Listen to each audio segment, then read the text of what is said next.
Ake sibingelele nayo isizwe sikaMthaniya singabaphilileyo njalo ngudlozikhulu lo okhulumayo ngaleni mini. Ngisithi abaphile abantu konke amagumbi amane omhlaba. Ngathi kuyabonakala kuyashisa nje noma ngabe liguqukele bantu bakithi. Kodwa-ke lokho akungeke kugweme umsebenzi wethu ngoba konke kunye nokunye kusuka kudalwe kwenziwa ngumdali. Ingakho akumelanga siphikise lokho umdali asuka ekunjani ekwethulile. Kufanele simhloniphe naye umdali. Ngisithi philani konke amagumbi omane omhlaba. Lokho ngikhuluma njalo ngigcizelela abantu bakithi. Into ebalulekileyo ikwezithemba. Nawe noma usiyadinga usizo kumelaphi, kungakhathalekile ukuthi nguwuphi umelaphi noma ngudlozikhulu noma ngubani, noma kuliphi ilizwe, noma kuse-Tanzania, noma kuse-Angola, noma kuse-Namibia. Kodwa-ke okubalulekile ukuthi uma uthatha lolu hambo uzethembe wena, uzihlolisise ukuthi impilo yakho imi kanjani. Kuqala uma ngabe uphuma usiya kwemelaphi, shisa impepho, khanyisa ikhandlela elimhlophe, ubeke amanzi, uthele isinefu phansi. Uma ngabe isinefu singavumi, sebenzisa ikhandlela elimhlophe, usebenzise amanzi ngeglasi ngoba singabantu sivele asifani. Abanye abantu uthole ukuthi impepho iyala kithi, so ingakho-ke kodwa-ke uthole ukuthi impepho, uma ngabe ushisa impepho izinto zibuya zibethe. Kungesizathu sokuthi uthola ukuthi mhlawumbe ihlozi lakho vele kwalona liyabheda. Yingakho ukukhanyisa ikhandlela elimhlophe, ucele ngamanzi, uhambe uyehlola ukubana indlela loyithathayo yini izoba right kuwe na ngemva kokuba lo hambo luthathe. Sibalekela kakhulu ukugxekwa nalapho kungamele sigxekwe khona. Ngike ngakhuluma nazo izolo lokho angigcizelela. Abanye abantu sebehambile isikhathi eside bengalutholi usizo.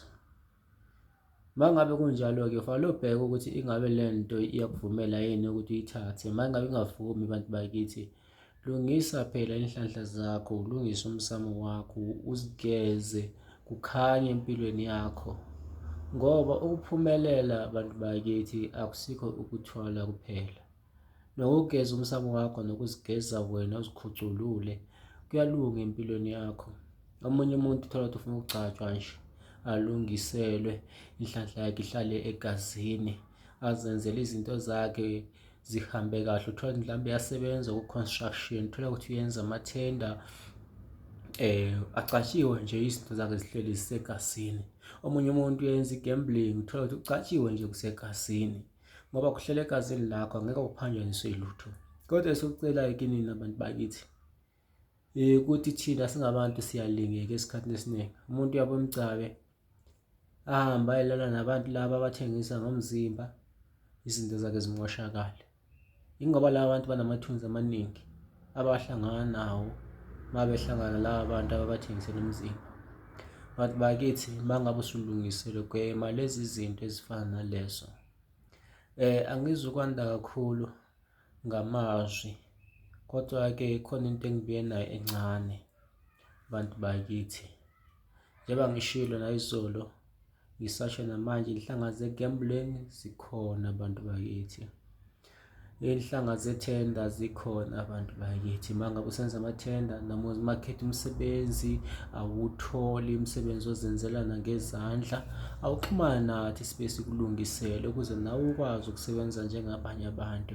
Ungajiki usugxeka abantu ukuthi bakuthathela imisebenzi, basuke bengakuthatheli yingoba balungisile iy'mpilo zabo. Wena ngihamba uyobakhetha umsebenzi, ufike uthathe i-quotation, umlungu akutshela ukuthi uzokubiza, qeda angakubizi. Kodwa abuye omunye umuntu a-charge imali ephezulu kunawe, wena mhlawumbe uthi 70,000, omunye umuntu afika athi 95,000, umlungu amthathe. Yingoba kukhuluma into esegazini lakhe lo muntu, iyamsebenzela. Yingakho-ke nawe lungisa impilo yakho, uyekele ukukhona uhleli phansi abantwana besifa ngendlala. Kodwa esikudingayo ukuthi zethembe wena ngemva kokubana usukume usiza kithi.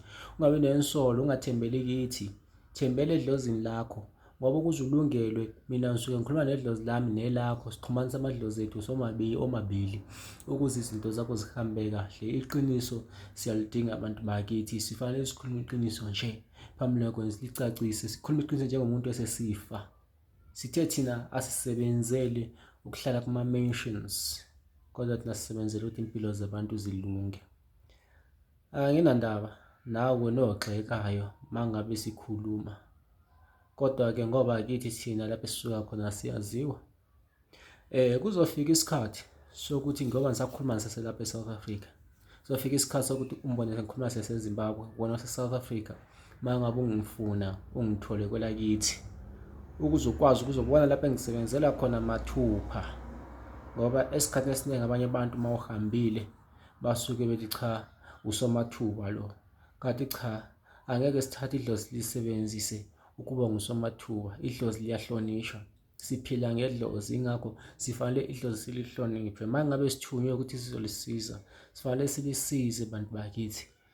Mina ngumuntu olalelayo, uma ngabe une-problem yakho, into yakho ingahambi kahle, engikunikeze yona ngiyakulalela, elilongu wena udaba lwakho ulubeka ngendlela, udaba lwakho ulubeke ngendlela, sizwisisane njengalokho sasizwisisana kwasekuqaleni. Ngizokusiza, ngisasho namanje, abantu esizwisisana nabo sengayenza izinto zabo ngaqeda, kodwa wena-ke ozozithatha ukuthi unomkhaba, uqinile, uma ngabe ungafuni ukubeka udaba lwakho kahle, ngizoku-athenda ekugcineni usukwazi ukukhuluma nami kahle, ngoba eqinisweni lento engiyisebenzisayo bantu bakithi ayifuni ukukhathazeka, ayifuni ukuhlushwa, ayifuni ukukhathazwa. Kufanele ngisebenze ngikhululeke, inhliziyo nayo ikwazi ukukhululeka ngoba idlozi lisebenza likhululekile. Uma ngabe ngikwenzela into zakho, ngithi okay, ngicela ungilinde mhlawumbe u-2 days, ngilinde leyo 2 days ngikwenzele kuphele, bese ngiyakutshela ukuthi hayi sekuphelele, ngikufonele futhi bantu bakithi, uzobona izinto zakho zihamba kahle. Sithokoze kinye, sibuye nale nto bantu bakithi, sinento esiyibiza thina ukuthi isithwalo se-US dollar, ese-1 US dollar, esibizwa ngokuthi nge-currency kuthiwa isithwalo sama-black dollars, isithwalo sama-black dollars esinamandla kakhulu. Kulesi sithwalo sama-black dollars angeke sisikhulume kabanzi lana ku-social media.